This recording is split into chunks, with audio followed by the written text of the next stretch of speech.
Okay, we started.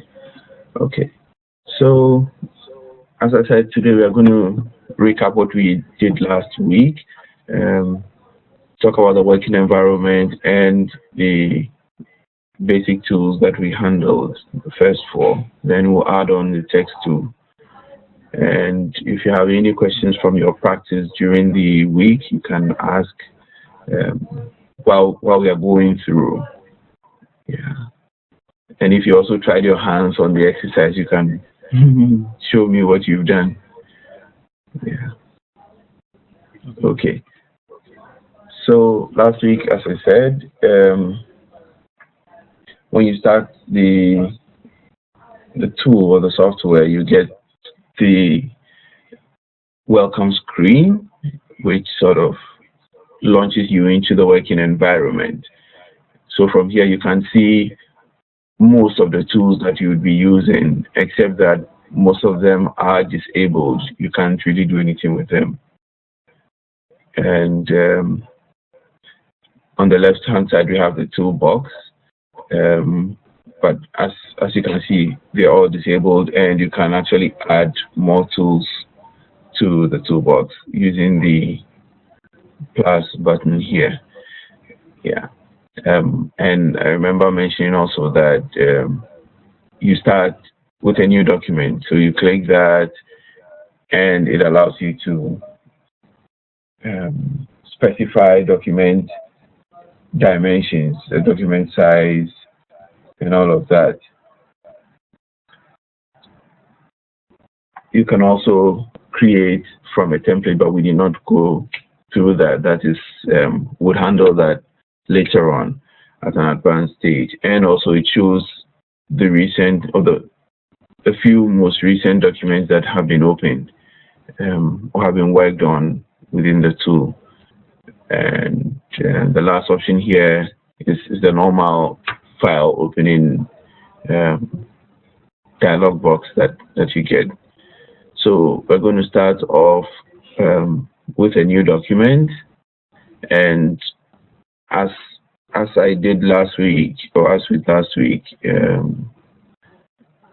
we're going to have 400 pixels by 400 pixels, and yeah, we leave everything else as it is and say okay. And we talked about the pick tool, and we said the pick tool is used to select or pick objects.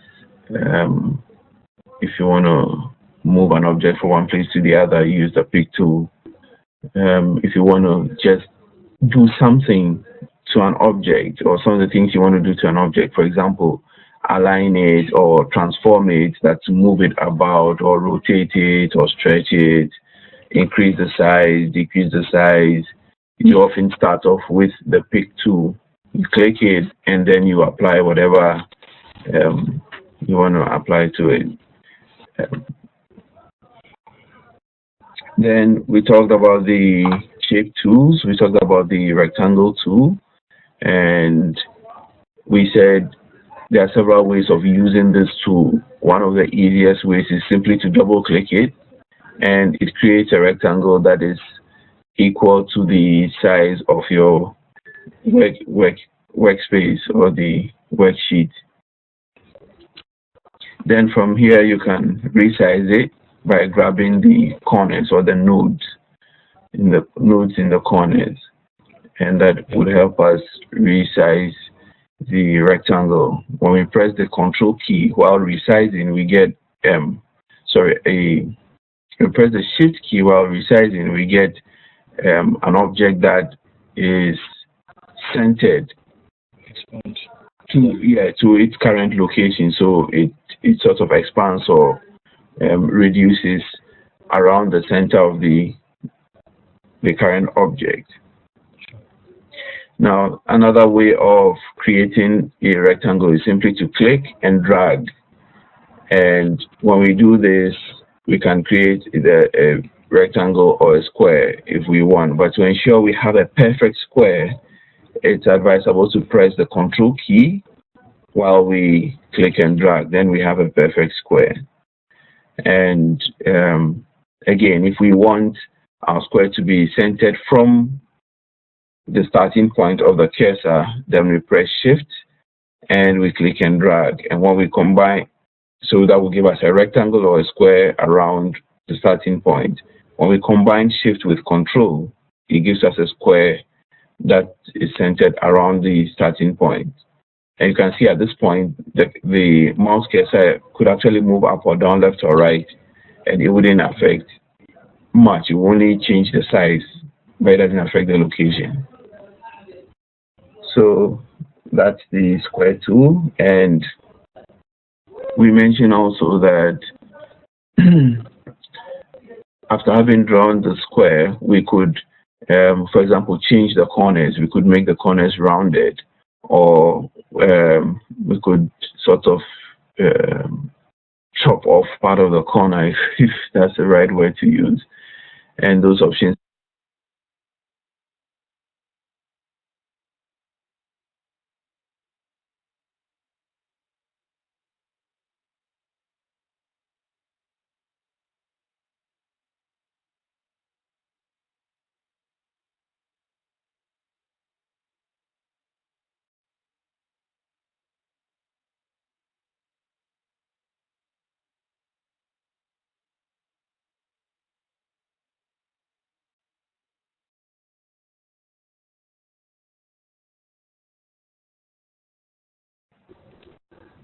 Okay, so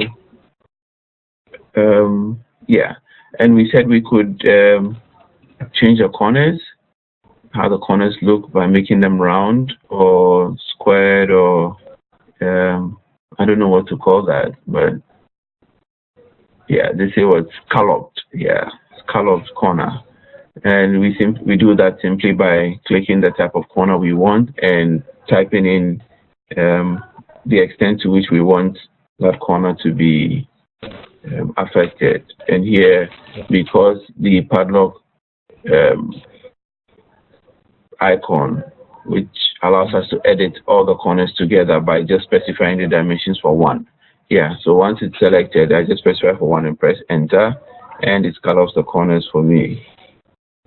And I can change the thickness of the border or the outline or the width of the outline by simply selecting a figure here. So if I make it 10, you can see the outline of the our shape is much thicker. I can change the color of the outline by right-clicking the color I want. So if I want a red outline, I just right-click red. Oops, sorry. Before doing that, I need to select my object. Yeah, and then I right-click. Then it changes. And I can do that with as many colors as I want, or any color that I want. And to change the fill of the space within the object, I do the left click. So with the left click, it changes the color, the fill color. So that's with the rectangle object. We also spoke about the ellipse, and it works just like the rectangle object. We click and drag to create an ellipse or a circle. If we want a perfect circle, we press the Control key. And if we want it centered around the starting point, we press the Shift key. And we can see how it changes without the Shift now and with the Shift. And if we want a perfect circle centered from the starting point, we press both Control and Shift. And similarly, we can change the width of the outline and fill it with color by left clicking, changing the outline color by right clicking, and we have our shape. Then we talked about the line tool, and with the line we only handle two types. We handle the freehand tool and the pen tool. And we said with the freehand, you can just draw on a working environment or space, and it gives you the shape you want. You could also use that to draw a straight line by clicking one point and clicking the other. Then it gives you a straight line. And if you want it perfectly horizontal or at specific angles, you, after your first click, you press Control, and it gives you a straight horizontal line, or with Control again, a vertical line, or with Control, you can have specific angles for that line. And we said the difference between this type of line drawn with the freehand tool and the pen is that with the pen, when you click once and you click the next point, it doesn't end there. It allows you to create another line, continuing from the end of the first line, and it keeps going until you press Escape or Space. Then it stops drawing. So that's a major difference between the pen tool and the freehand tool. The other difference is that with the pen tool, you cannot just draw any random shape you want. It only draws straight lines or curves. And if you want to draw curves with the pen tool, you first start off by clicking and dragging, and it creates these arrows that help you to adjust the shape of the curve. So I clicked and dragged the first time, and then I click again and drag the second time, and you can see how it's affecting the shape of the curve. And I can do that for the next point, and we can see I'm sort of drawing some sort of wave right now. And depending on which direction, the extent to which I click and drag, I may have a totally different shape. So like that, you can see I have a totally different shape. And then or something like that, and then I press Escape. So with my pick tool, I can, let me just clear up this area a bit so we see what we actually drew. So this was drawn with the pen tool, and that with the freehand tool.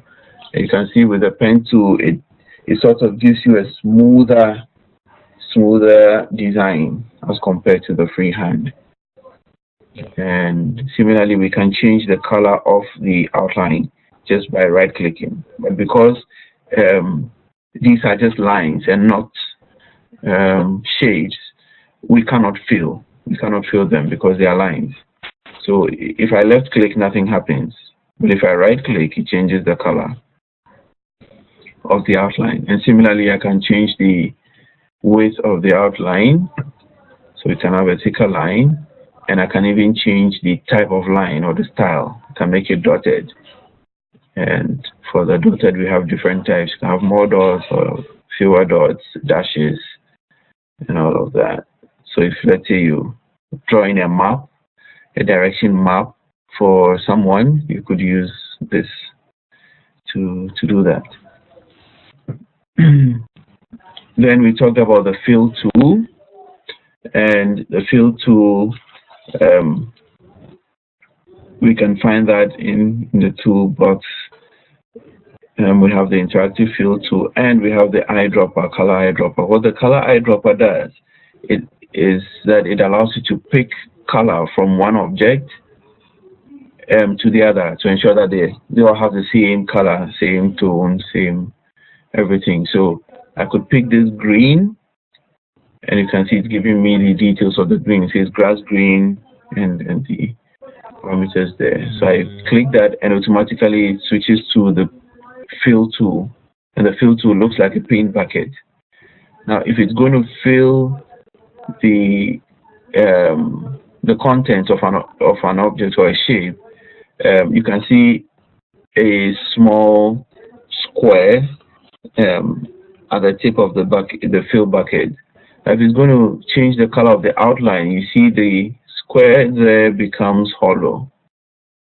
The square next to the fill bucket becomes hollow. Then you know it's only going to affect the outline. So let's change this reddish or purple outline to green. You can see we've done that. And with the same fill tool, we could change the inside of our object, and we can apply that here also. So that's with the eyedropper tool. And we could choose the interactive fill tool.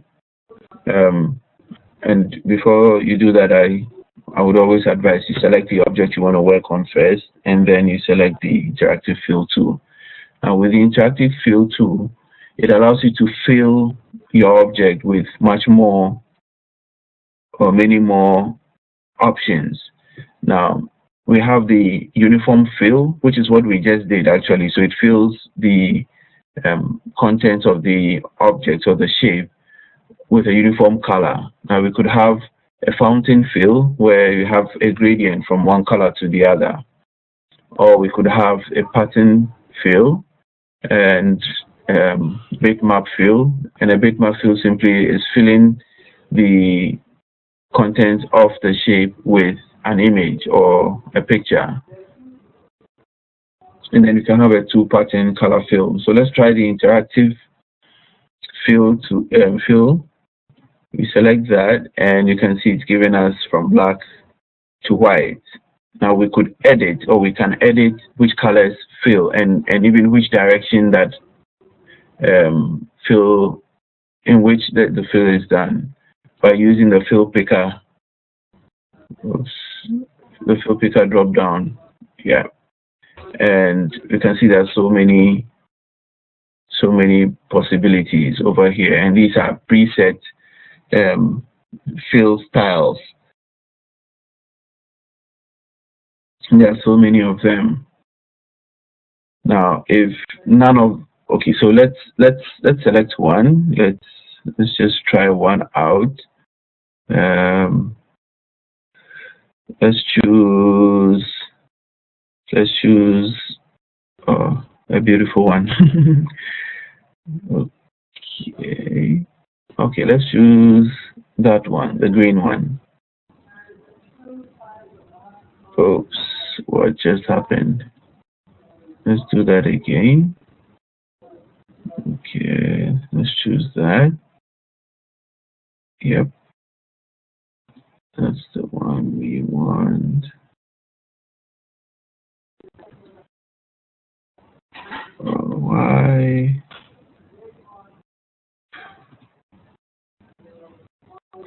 No, doesn't seem to be working for us. I don't know why,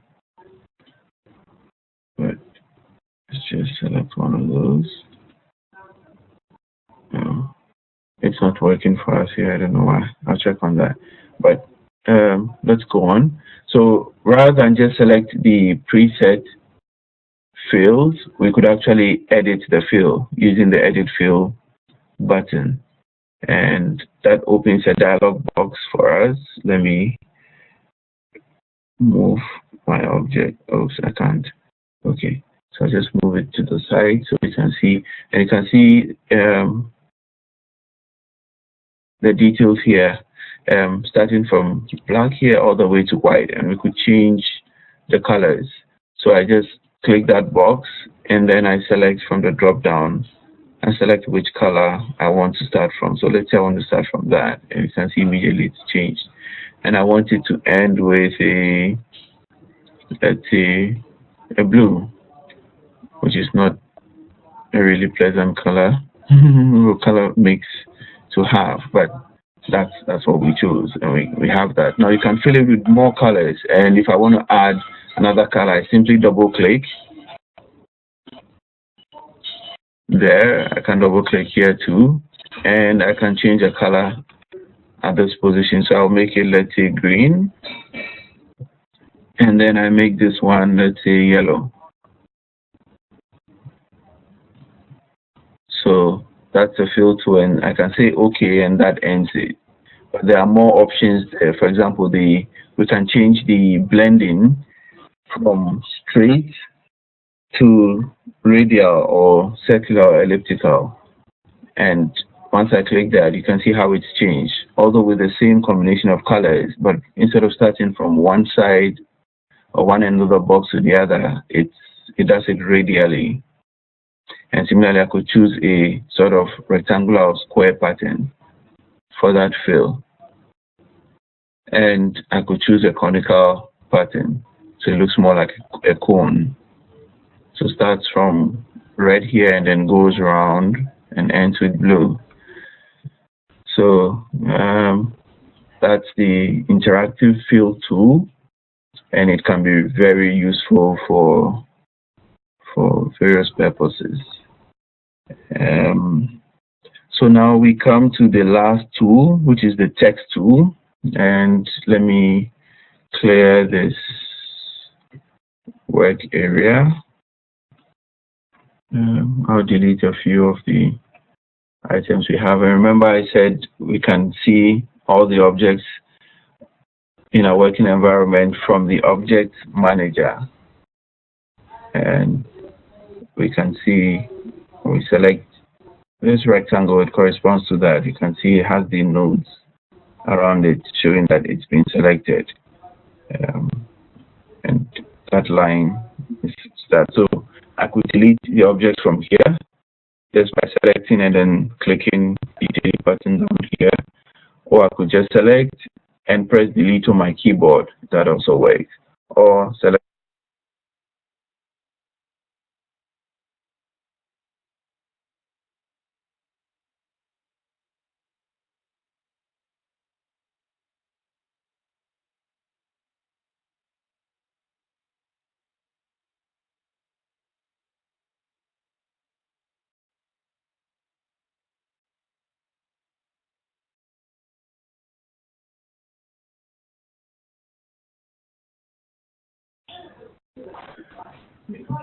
So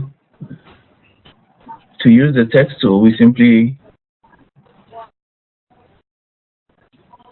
click that, and there are two things we can do, or two ways to use it. We could create a text box by clicking and dragging, and in this case, it's going to try to fit everything we type within the boundaries of the square.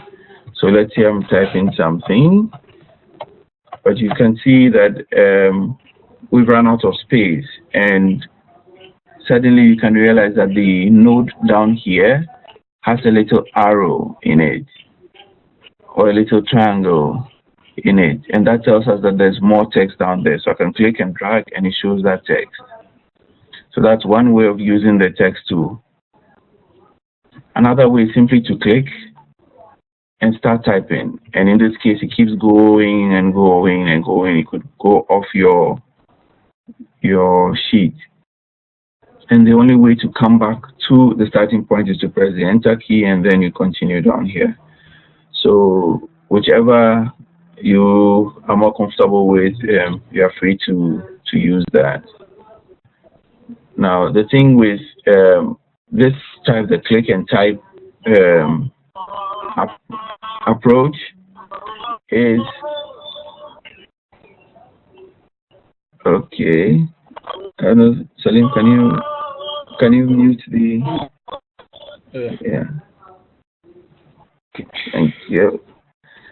So the thing with the click and type approach is that once you clear everything or you delete the text, the object disappears, and you can see from the object manager. Let's do that again. So when I click and start typing, you see it's created artistic text object blah blah blah. Now when I delete that and I change to my pick tool, it disappears.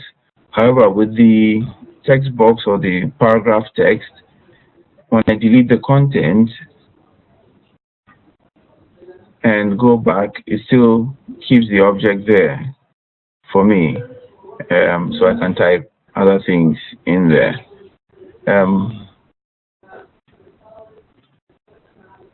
We can change the font of the font style or font type for our text. Several ways. We could highlight the text, and change the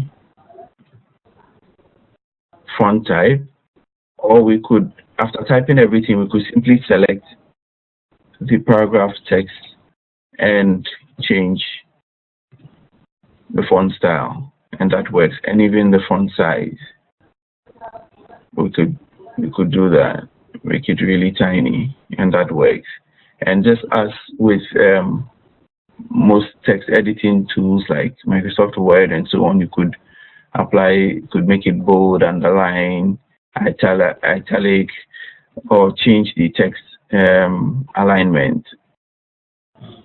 So you could align to the left, right, center, or justify it. And you could also apply bullets to the text.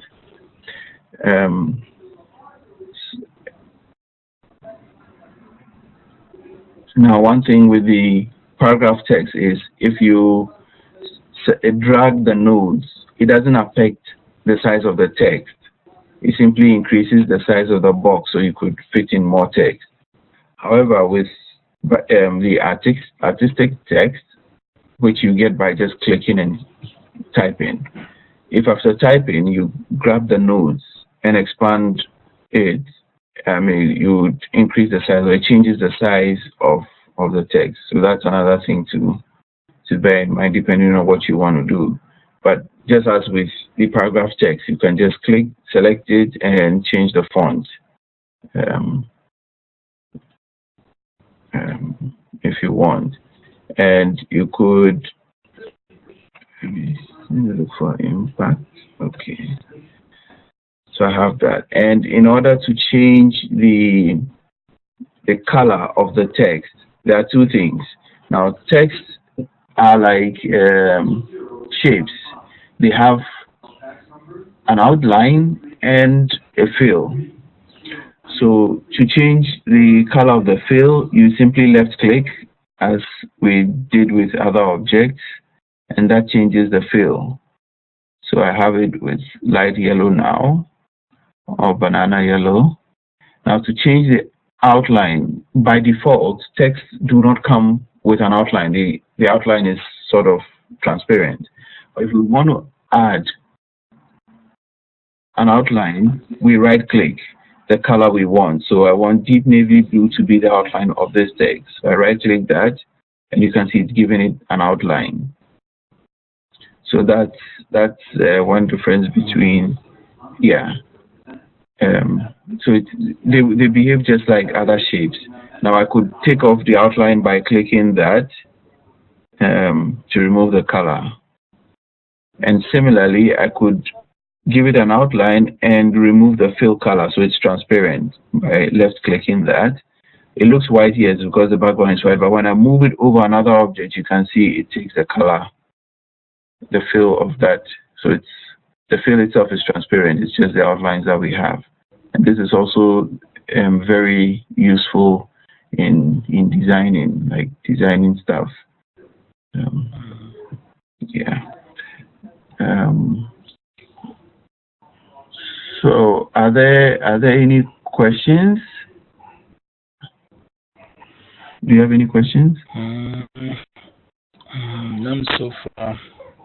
But I don't know the house. This thing kept breaking, so what I would do is that the audio all kept reconnecting. Oh, yeah. On my side. Yeah. I will get when you put the recording. Yeah. And you can roll it. I will listen to this thing. Yes. Exactly. And then questions. I'll bring it. I'll PM you. Okay. That's good. So yeah, watch the video and try your hands at it. Try your hands with the fonts. Fonts are really effective. Sure. Yeah.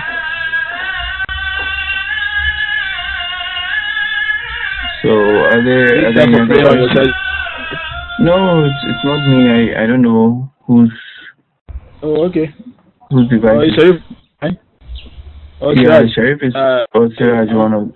Yeah. I'm sorry, Siraj. Siraj. Yeah, possibly. Yeah. So I think we can stop here for today. Sure. Let's practice the fonts. Let's practice the shapes, and let's try to do the exercise. Where is that? Okay. Yeah, exercise 1+1. Let's try to do this. It's very easy if you think about it. Let me check out the guidelines. This is simply a line, a dotted line, with an outline width of 10 pixels. Same with the one down here, and that's just text. Okay. Text added. Arial black 16 points. That's it. So it's as simple as that. And the background is a square.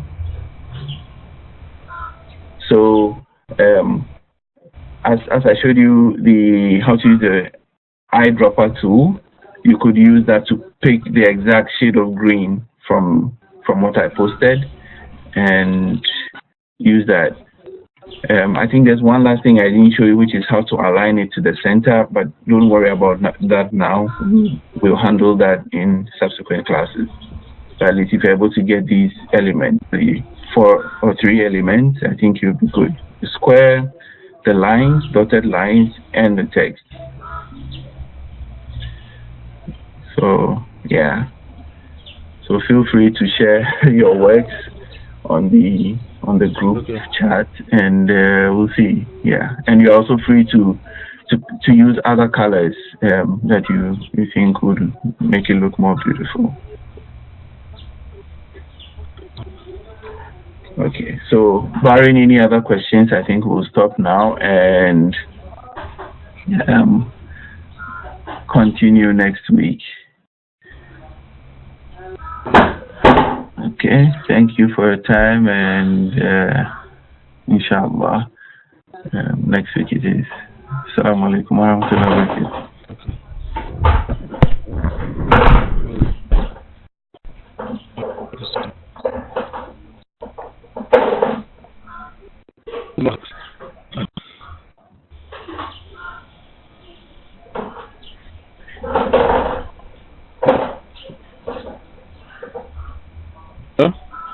Yeah, hello. Yeah. How soon will you be uploading this in the recorded session? Oh, it's over. Probably the audio went off again.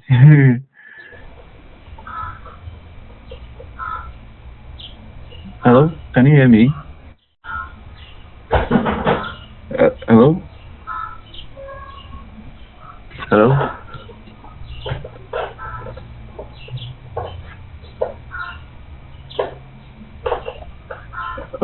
Looks like you can't hear me.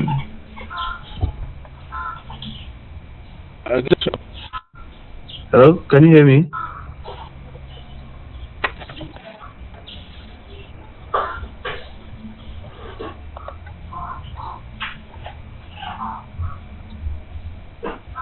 Hello?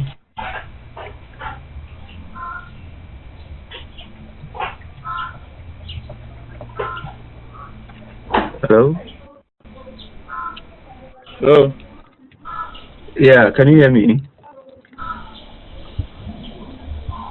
Oh, well, you can't. No problem.